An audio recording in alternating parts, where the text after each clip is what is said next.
Say, neighbor, God said, stay on track.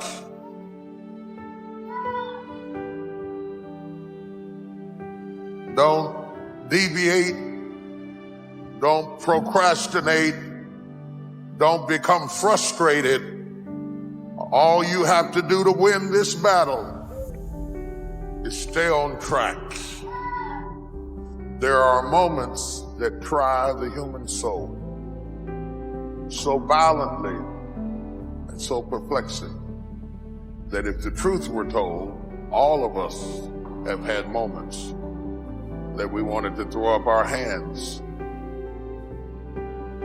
and walk away. Discouragement can creep in secretly, hide behind clothes, makeup, hairdos. Discouragement is so bold that it will even hide behind a smile. It will always ride to work with you. And if it doesn't catch a ride going to work,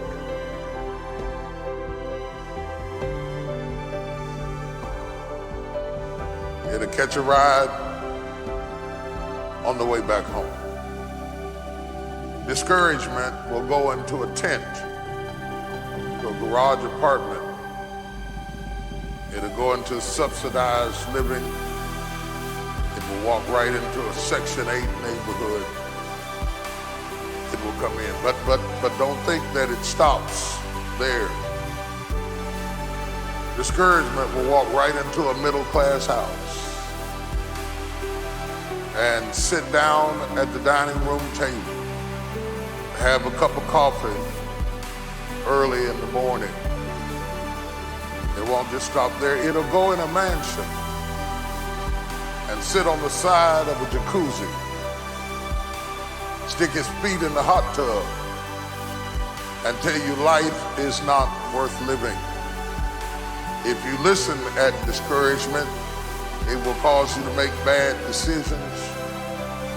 It will cause you to think that life is not worth living.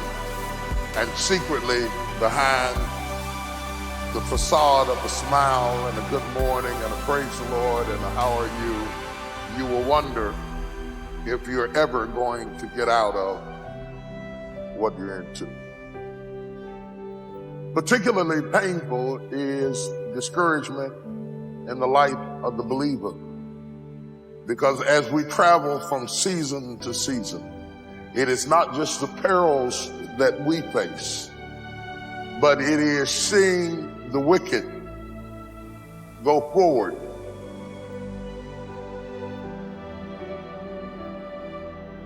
while the righteous are held back. I don't know if you've ever thought like that, but sometimes I see people succeeding who didn't pray nearly as hard, work nearly as long, have not been faithful at all. And it seems like they seemingly have moments of victory, placed in close proximity so I could see it. Their victories are flaunted in my face, not while I am having a similar experience, but while all hell has broken loose in my life and I am going through agony and tragedy, seemingly they are having victory and triumph. And if you are not careful, the very sight of their prosperity becomes your agony. And seeing them go forward will be a source of such continued frustration that it is not your test that baffles you, but their success agonizingly displayed before you makes you despair of life until David says in 37:1, fret not thyself over evildoers, how they prosper in their own way, they shall soon be cut off. He says, in other words, don't make a permanent decision over a temporary circumstance. He says, don't allow a moment of agony to make you draw a conclusion about life prematurely. Because if you just keep on walking with God, God has a way of making everything all right.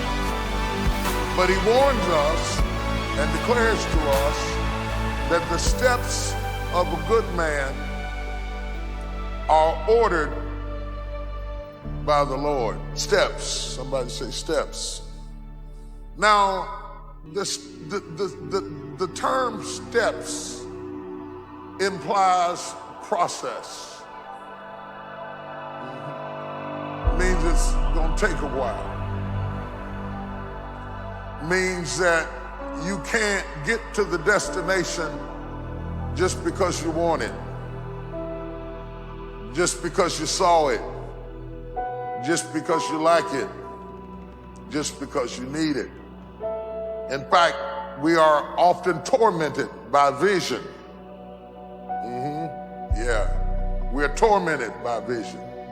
It's a painful thing to be a visionary, because a visionary sees what shall be and wakes up to deal with what is.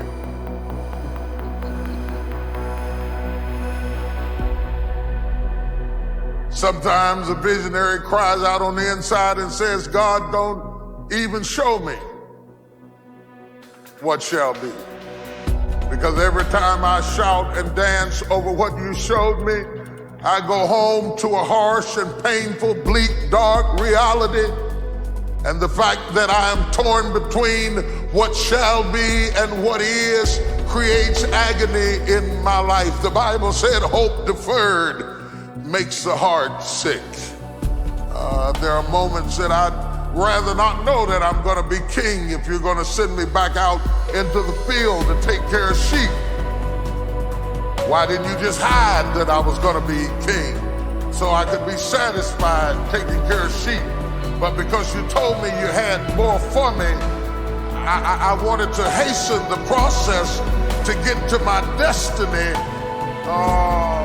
Now I'm not happy doing what I used to be happy doing because I'm tormented by what shall be. I want to hasten my process so that I can get to an expected end.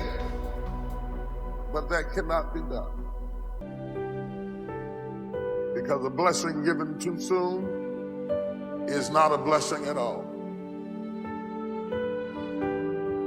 I can give my son the car keys now and tell him to go to the store. But had I given it to him when he was 5, it would not have been a blessing at all. Same car, same son, given too soon. He can't handle it. The car can handle it. The road can handle it. I can give it to him, but he can't handle it. So would I be a good father if I gave him a good thing too soon? Sometimes my goodness is proven by my ability to say not yet.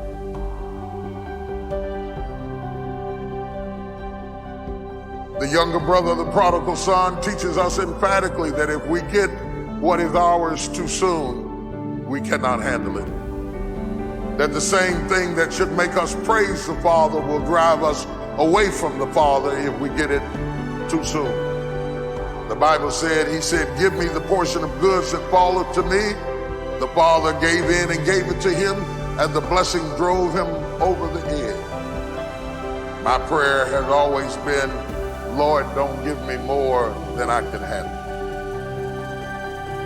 You know when to bless me. You know how to bless me. You know when I'm ready to be blessed. Teach me patience with the process. Go through the process. God has ordered steps. The thing that I'm thankful for is to know that God orders the steps. It helps me to understand that I am not wandering aimlessly, that I'm not just moving on my own, that there is a course for me to take, and that I can't graduate till I take it. That there is a path for me to trod, that God isn't making this thing up as he goes. I thought he was making it up as he went. That's why I prayed, so he could make it up my way. I prayed to abort the process. I prayed to speed it up. I prayed to get out of things that he wanted me to stay into. I prayed that I wouldn't have to endure some things that he wanted me to endure. I was working on the destination, but he was working on me. And sometimes he made me wait. He made me slow down and said, no, you skipped that step. Go back. Go back and do that again. If you skipped it with Jimmy, I'm going to send it back with Freddie. If you skipped it with Willie, you're going to have to go through it with Roger. If you skipped it with Sally, you're going to go through it with Susie, because all of these are tools that I'm using to work on you. I'm not preparing the blessing for you. I'm preparing you for the blessing. The blessing is already prepared. Oh my God. The blessing is already prepared. Eyes have not seen, ears have not heard, neither have entered into the heart of man the things that God have prepared for them that love him. Did you know your blessing is already ready? That is already in place, that God isn't fixing it up right now. It's already done, that the work doesn't have to be applied to where you're going. The work has to be applied to you, so that when you get where you're going, you can handle what you gotta handle. And so God help me preach the steps, the steps, the steps. Touch three people and say, the steps, the steps, the steps.